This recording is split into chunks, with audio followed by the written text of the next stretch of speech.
ಹೇ ಶಾರದೆ ದಯ ಪಾಲಿಸು, ಈ ಬಾಳನು ಬೆಳಕಾಗಿಸು. ಹೇ ಶಾರದೆ ದಯ ಪಾಲಿಸು, ಈ ಬಾಳನು ಬೆಳಕಾಗಿಸು.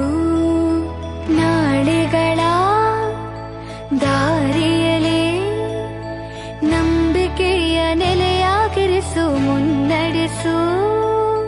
ಕೈ ಹಿಡಿದು ನಾವಾಡೋ ಪದ ಪದದಲ್ಲೂ ಸಂಚರಿಸು.